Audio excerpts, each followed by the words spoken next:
ఆశిస్తాను. Right. ఒకసారి ప్రసాద్ గారి అభిప్రాయం ఏంటో తెలుసుకుందాం. ప్రసాద్ గారు మీరేమంటారు ఆ రిపోర్ట్ మీద? నమస్తే అండి. ఇప్పుడు మీరన్నట్టు ఇప్పుడు ఆ రిపో ఇట్ అగైన్ ఇప్పుడు ఆ శాంపుల్ చిన్నది. దాంట్లో కూడా అంటే వాళ్ళు ఎవరితో మాట్లాడారనే దాన్ని బట్టి ఉంటుంది కదా.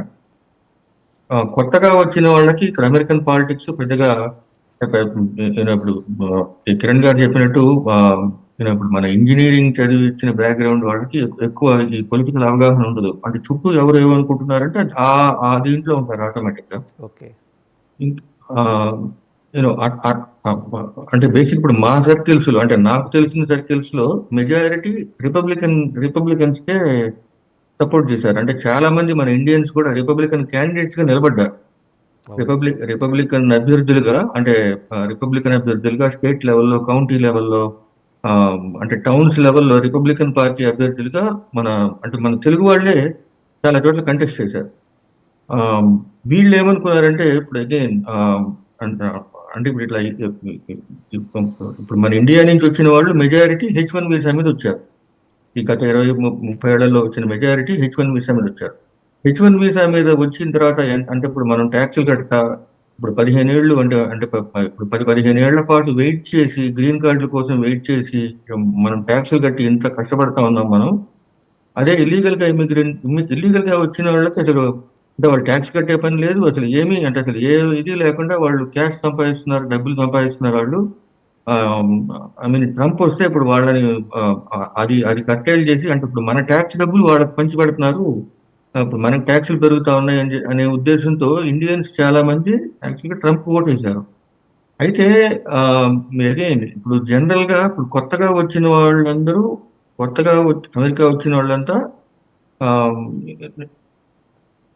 డెమోక్రటిక్ పార్టీ అది అంటే మన ఇండియన్ కమ్యూనిటీ అనే కాదు, జనరల్ గా కొత్తగా వచ్చిన ఇమిగ్రెంట్స్ అందరూ డెమోక్రటిక్ పార్టీకి అనుకూలంగా ఉంటారనేది ఒక ఇది.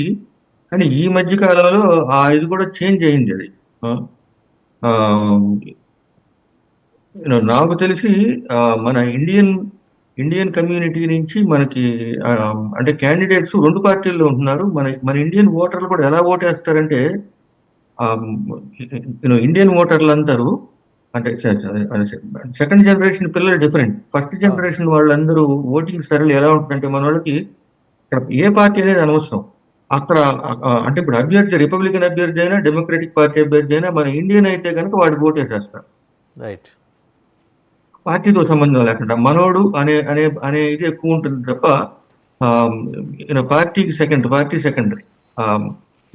ఇప్పుడు మన ఈ పొలిటికల్ ఇండియన్ ఇప్పుడు మన ఏ ఇండియన్ ఆర్గనైజేషన్ ఏ మీటింగ్ జరిగినా కూడా మొన్న మధ్య ఒక చాలా విచిత్రమైన సంఘటన జరిగింది.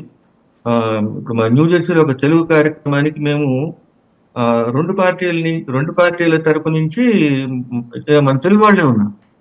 మన తెలుగు వాళ్ళిద్దరిని వాళ్ళని ఇన్వైట్ చేశాం. వాళ్ళిద్దరూ స్టేజ్ మీద వచ్చి మాట్లాడారు. వాళ్ళని నేను ఫోటో తీశాను. ఇద్దరు పక్కనే ఉన్నాయి. అంటే నేను ఫోటో తీసేటప్పుడు వాళ్ళకి అర్థం కాల. అంటే ఫోటో తీయించుకున్నారు.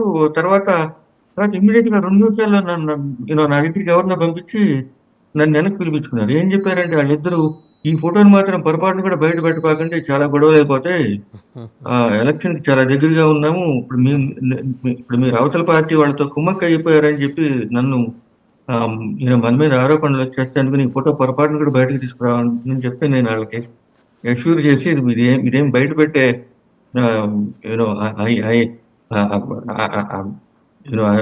సీనియర్ జర్నలిస్ట్ నేను ఇప్పుడు ఆ విషయాలు నాకు తెలుసు అని చెప్పి వాళ్ళకి నచ్చ చెప్పి ఆ ఫోటో ఉంచుకున్నాను నేను. తర్వాత ఎప్పుడైనా ఫ్యూచర్ లో ఉపయోగపడుతుంది. అలా అంత అంటే మన ఇండియన్ కమ్యూనిటీకి వచ్చేసరికి మన వాళ్ళు అనే ఫీలింగ్ ఉంటుంది తప్ప అది పరిగణలోకి తీసుకోరంటారు. తీసుకోరు. మీరు ఆ ఓటు అంటే ఇప్పుడు ఈ సర్వేలో వచ్చింది అదంతా ఇప్పుడు వాళ్ళు మాట్లాడిన వాళ్ళకి డెమోక్రటిక్ పార్టీ అభ్యర్థులు ఎక్కువగా ఉన్నారనుకోండి, డెమోక్రటిక్ పార్టీ అభ్యర్థులు ఉన్న చోట ఉన్న వాళ్ళు ఆటోమేటిక్ గా సైజు చాలా చిన్నది కదా ప్రసాద్ గారు. వాళ్ళు తీసుకుంది అంత పెద్ద పాపులేషన్ లో 2600 అనేది ఆ క్రైటీరియా ఏంటనేది కూడా అది డిస్క్లోజ్ చేయాలి ఆ సంస్థ. వాళ్ళు పారామీటర్స్ అంటే అది చాలా ర్యాండమ్ గా తీస్తారండి ఈ తీసుకున్నారు, సర్వేస్. నాట్ యాక్చువల్ స్పెసిఫిక్ గా అని ఇది తీస్తారు. చాలా సైంటిఫిక్ గానే చేస్తారు ఈ సర్వేస్. కాకపోతే ఏంటంటే మన ఇండియన్స్ ఆ సర్వేలకి కరెక్ట్ గా అంటే అంతే, అంటే వాళ్ళు ఎంత సైంటిఫిక్ గా సర్వేలు చేస్తారో ఆ ప్రశ్నలు అవన్నీ అంత సైంటిఫిక్ గా అంటే ఆన్సర్ చేసే వాళ్ళకి కూడా అంత నాలెడ్జ్ లేకపోతే సర్వే రిజల్ట్స్ అట్లా రావు. అలాగే రావు. అదే. ఒకసారి నరేష్ టుల్లూరు గారు ఏమంటారో చూద్దాం. నరేష్ టుల్లూరు గారు చూశారు కదా ప్రసాద్ గారు, ఈ హ్యాడ్ ఏ డిఫరెంట్ ఎక్స్పీరియన్స్ అని చెప్పారు. సహజం అది. అంటే ఇక్కడైనా అంటే రాజకీయాలు అనేసరికి